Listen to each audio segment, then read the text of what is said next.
longo da história, a juventude, os estudantes, sempre tiveram um papel decisivo na conquista de direitos ou na manutenção dos direitos existentes. O programa Maravilha de hoje traz como tema o engajamento social e as perspectivas da juventude.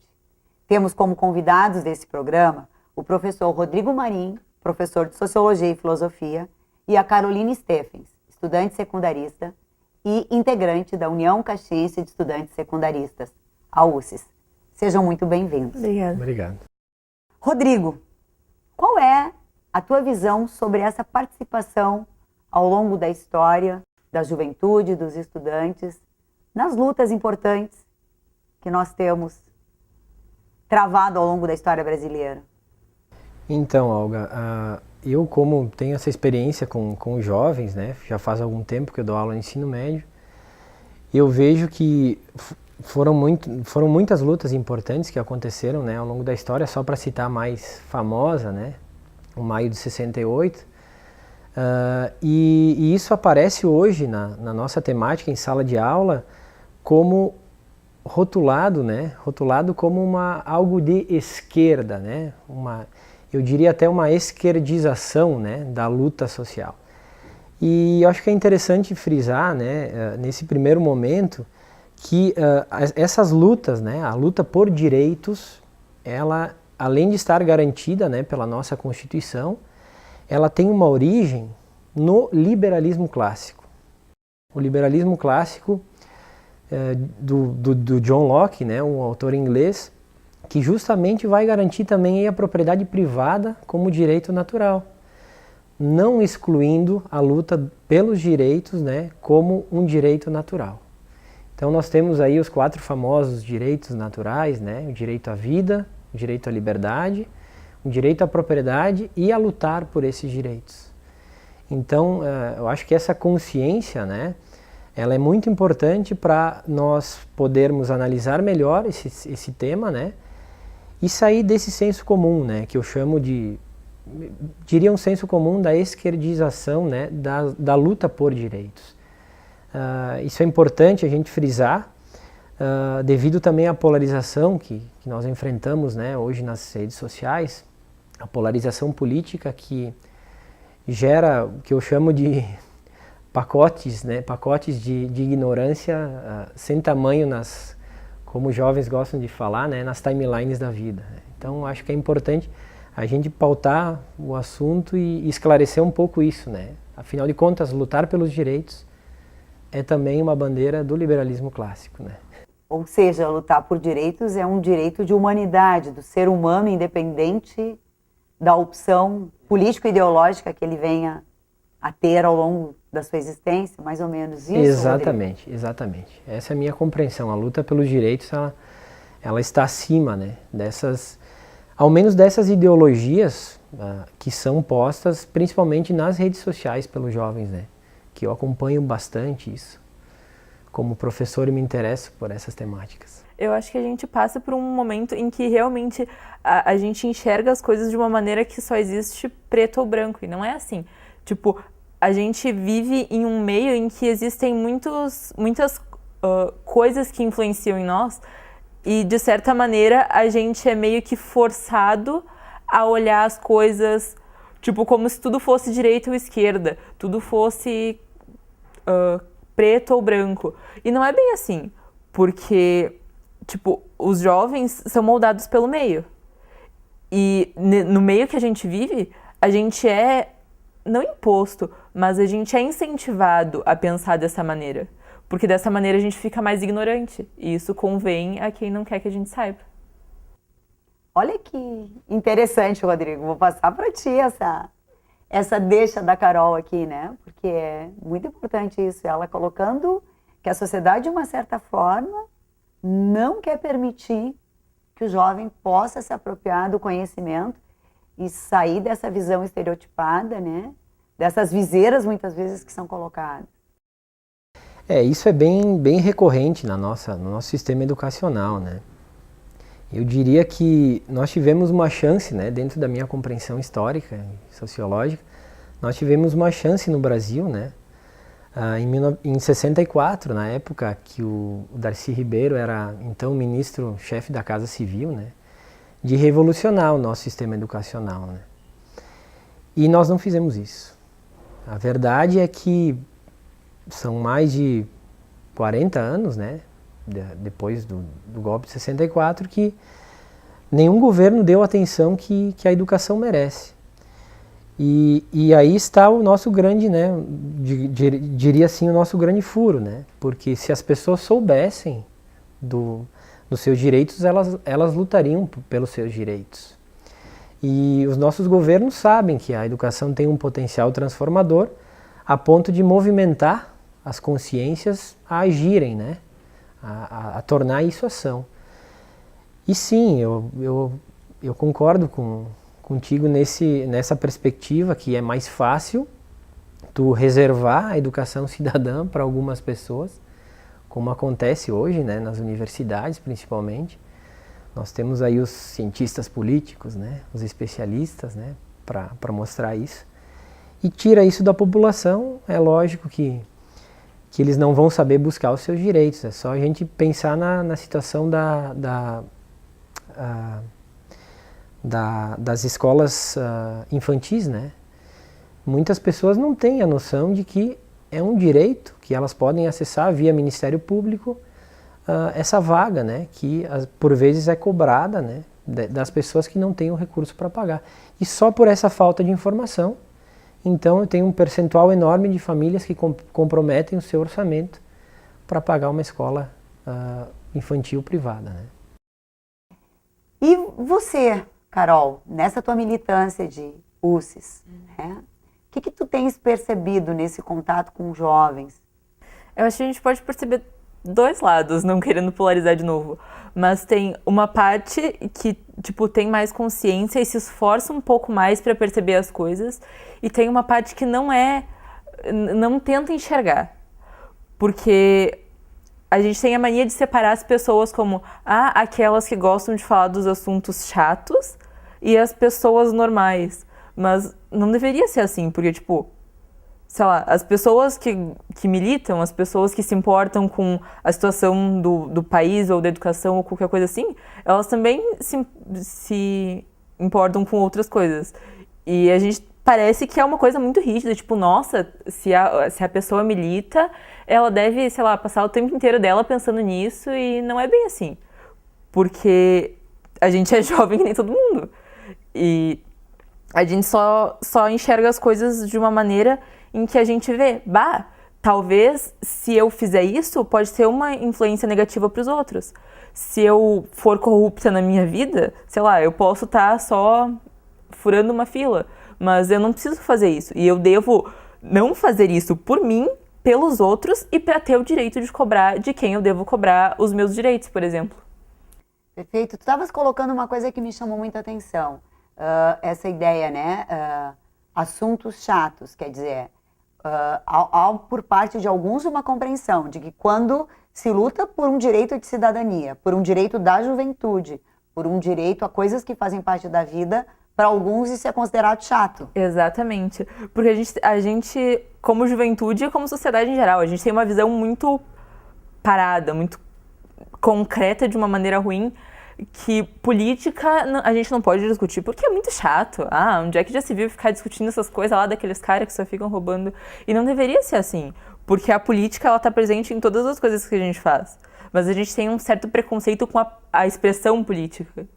Tipo, tu vai falar com uma pessoa sobre religião e se tu fala alguma coisa contra o que ela acredita, ela fica ofendida como se tu tivesse xingado ela.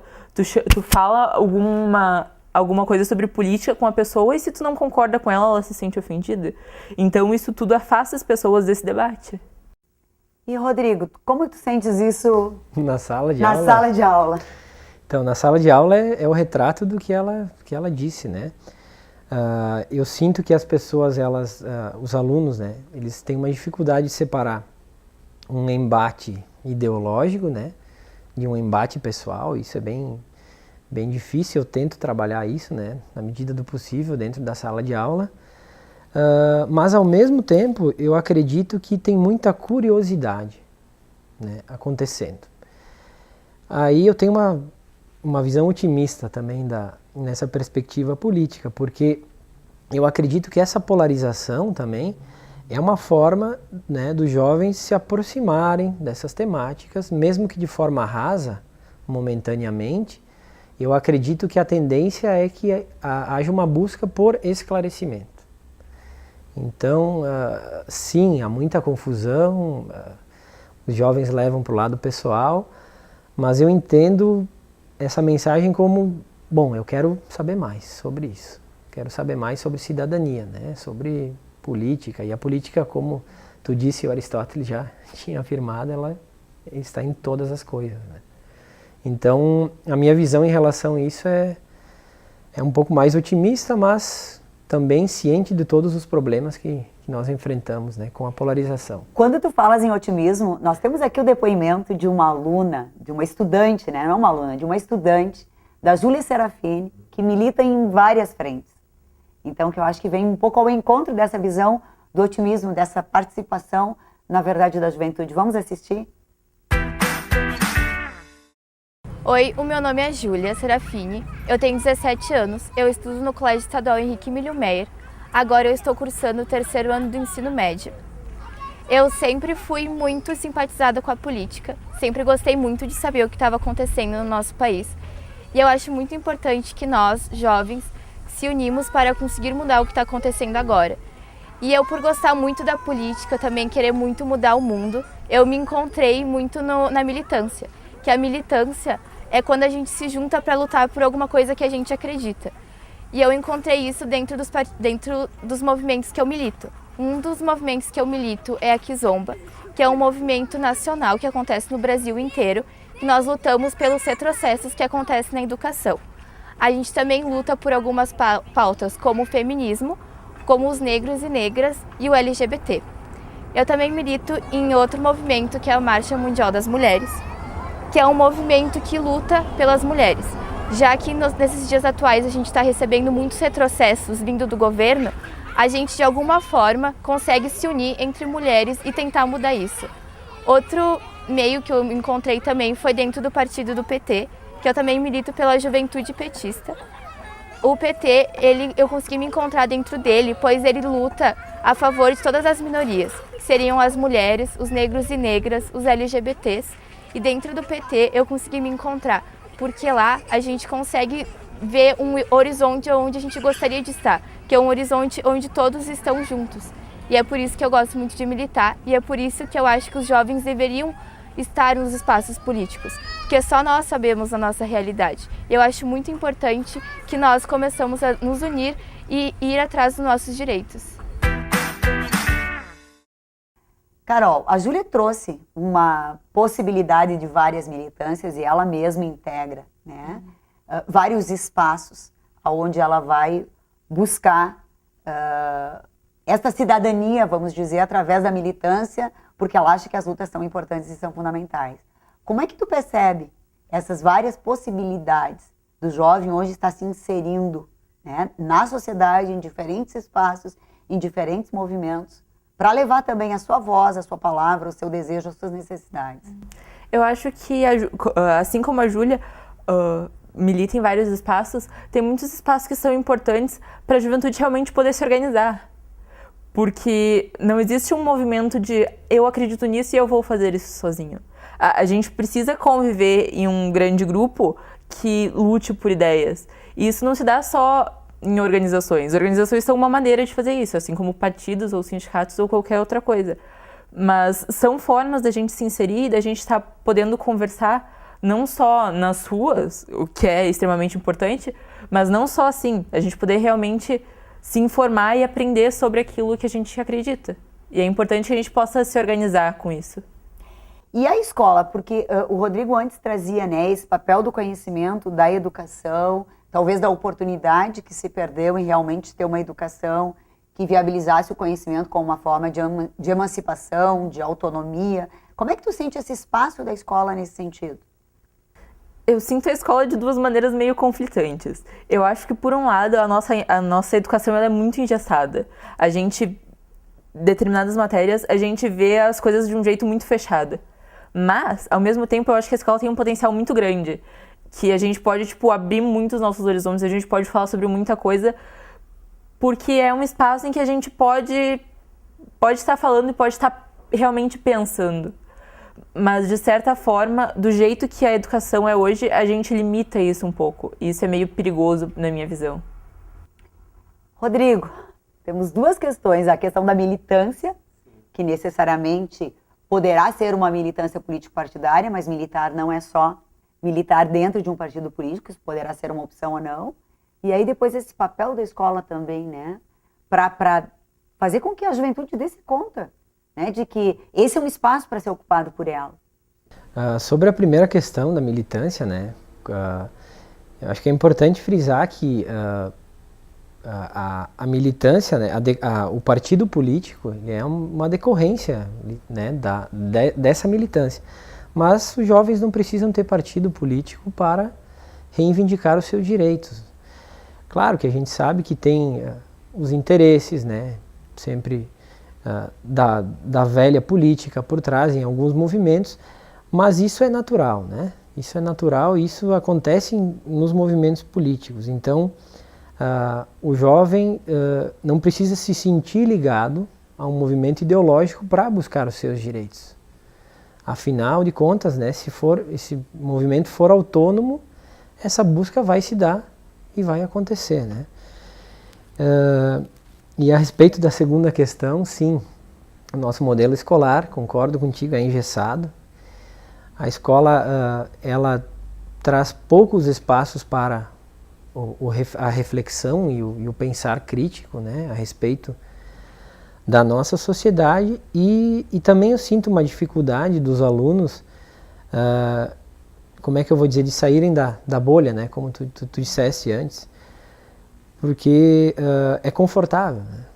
É confortável nós olharmos somente para a nossa vida, individualizarmos, né, a nossa vida ao máximo e eu acredito que o mercado de consumo tem um papel muito importante nesse comportamento nosso hoje. Porque às vezes eu sinto que os alunos, né, da escola privada têm orgulho em dizer que eles não precisam reivindicar os seus direitos, porque eles podem pagar por isso. O Bauman chama de modernidade líquida, né, o que o Lipovetsky vai chamar de hipermodernidade, essas coisas todas, né, que a sociologia traz, que para mim simbolizam esse egoísmo, né, extremo em relação à busca de direitos. Isso é uma ideia muito falsa, porque sem as outras pessoas a gente não consegue nada, nem dinheiro. E na instituição privada, se isso acontece como uma lógica, né, eu tenho as minhas necessidades básicas atendidas porque eu tenho o poder econômico para isso, né, a minha educação de qualidade garantida, a gente também termina percebendo que nas instituições públicas, por exemplo, que boa parte dos alunos, né, dependem daquela instituição, não há essa consciência da defesa de uma educação pública também. Realmente, uma vez eu fui ocupante da minha escola. E durante a ocupação, uma vez eu ouvi de uma pessoa da escola que se eu queria uma escola melhor, eu deveria ir para uma escola privada, para uma escola particular. E eu disse que eu não queria uma escola particular, eu queria lutar pela minha educação pública, porque eu tenho direito a ela. E eu acho que todo mundo deveria, ter acesso, não é exatamente acesso à consciência, mas todo mundo deveria ter pelo menos uma vez na vida o olhar direcionado a isso para ver que sim, a gente tem direito a isso e a gente deve lutar por isso, porque a vida pode ser muito diferente do que ela é se a gente abrir os olhos para o conhecimento, por exemplo. Sim, e o dar-se conta de que o próprio balizador para que a instituição privada seja uma boa instituição depende de uma boa educação pública. Exatamente. Né? Se nós não tivermos uma boa escola pública, qual é o critério para medir o que é bom? Isso é uma questão que eu sempre falo, né, nas minhas aulas também para os alunos, que se o critério de qualidade, né, é a escola pública, né, nosso critério de qualidade é a escola pública. Quanto mais baixo esse critério for, né, quanto pior ele for, mais fácil da escola privada fazendo um trabalho razoável, conquistar espaço. Então diminui a qualidade de todo o setor educacional, né? E isso a gente pode verificar no ensino, nas nossas graduações, né? No ensino superior. Eu tive, enfim, alguns colegas que chegaram lá e mal sabiam formular um texto, né? Então, que é o princípio de pensar que a educação não pode ser uma mercadoria. exato, Né? exatamente. A educação é um direito da sociedade, é um direito de cidadania. Então, a gente também, isso é um princípio regulador do próprio mercado. Não quer dizer que as instituições privadas não possam estar ali, mas elas precisam ser reguladas por escolas, né? Boas, né? Boas, exatamente. Boas escolas. Né? Já dizem que a excelência é um hábito, né? Então a gente deveria buscar ter uma escola muito boa no público para talvez na permanência de escolas particulares elas serem excelentes e não boas. As escolas públicas deveriam ser boas. E isso também leva, né, as pessoas independente se eu estou na instituição pública ou privada, eu tenho que ter educação como excelência. Quer dizer, quando a gente fala em liberdade, tu colocavas um pouco isso, né? O princípio da liberdade, que é o princípio do capitalismo. Bom, o princípio da liberdade, nós teremos escolas privadas e escolas públicas de excelência, ou deveríamos ter escolas públicas e privadas de excelência. Tu percebes que os alunos, os estudantes dessas escolas, dessas instituições, estão procurando mais participar de entidades como a UCES, por exemplo? Como é que é? Conta um pouco para nós. O que tu tem sentido com relação a isso? Eu acho que, de certa forma, sim. Nos últimos tempos, a gente está ganhando um certo espaço. Por exemplo, a UCES. A UCES foi reativada no ano passado. Até o ano passado não existia a UCES em Caxias. A UCES estava desativada há quase 10 anos. E, dessa forma, é um espaço que o movimento estudantil ganhou a mais aqui na cidade para poder realmente reivindicar as pautas do movimento estudantil, dos movimentos, para a gente poder descobrir exatamente o que os jovens querem. E poder realmente começar a pensar nisso. E, Carol, isso veio de sentir a necessidade que precisava reativar esse espaço? Quer dizer, era um espaço... Eu me lembro da minha época de estudante, nossa, a UCES era um espaço importantíssimo, né? Que os jovens tinham, justamente para suas pautas, para lutar por seus direitos. Várias lideranças, inclusive, se nós vamos dizer, da nossa própria cidade, elas tiveram toda uma trajetória de movimento estudantil. Sim. E durante um período isso se perdeu e vocês sentiram, os jovens da tua idade, sentiram a necessidade desse espaço novamente e lutaram por esse espaço? Exatamente, porque grandes entidades como a UBS e a UDES, por exemplo, elas estão presentes no Brasil e no Rio Grande do Sul, mas isso não basta. A gente precisa realmente poder construir entidades municipais e construir grêmios e mobilizar os estudantes em todos os lugares. Porque essa é a nossa maneira de fazer os estudantes enxergarem, talvez, as coisas por um lado mais cidadão, digamos. E os estudantes precisam desta forma de organização, né? Exatamente. Eu, como professora, eu me lembro muito em todos os movimentos ali que aconteceram. Tinham alunos que vinham te procurar e diziam, eu quero participar, mas não tinham caminho. Qual é a forma de organização? Quem eu procuro? Como é que eu posso me inserir nos movimentos que estão acontecendo? Como é que eu posso levar a minha voz, o meu pensamento para fazer uma contribuição, né? Para as demandas todas que foram surgindo aí nos últimos anos, né? Nos últimos meses, em função de uma série de mudanças que a própria juventude vai se dando conta que serão os primeiros atingidos, né?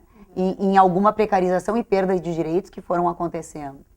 E aí eu acredito que nesse sentido entram realmente as entidades estudantis, que a nossa função como entidade é realmente dar um suporte para o estudante poder, por exemplo, montar o seu grêmio, que é uma coisa essencial, poder mobilizar a sua turma para ter um debate diferente, para fazer um evento, de repente, que possa mostrar para outras pessoas o que a gente está pensando e, de repente, mudar um pouquinho mais do que só a nossa própria cabeça. Olhar um pouquinho além do nosso umbigo e começar uma coisa social um pouco além do que a gente acredita que pode fazer. Rodrigo, essa questão de parar de olhar para o umbigo e conseguir perceber o entorno, me parece que aí também vem um pouco o papel da educação, né? A educação não é para formar para o mercado, a educação é para formar o homem, o ser humano. Exato.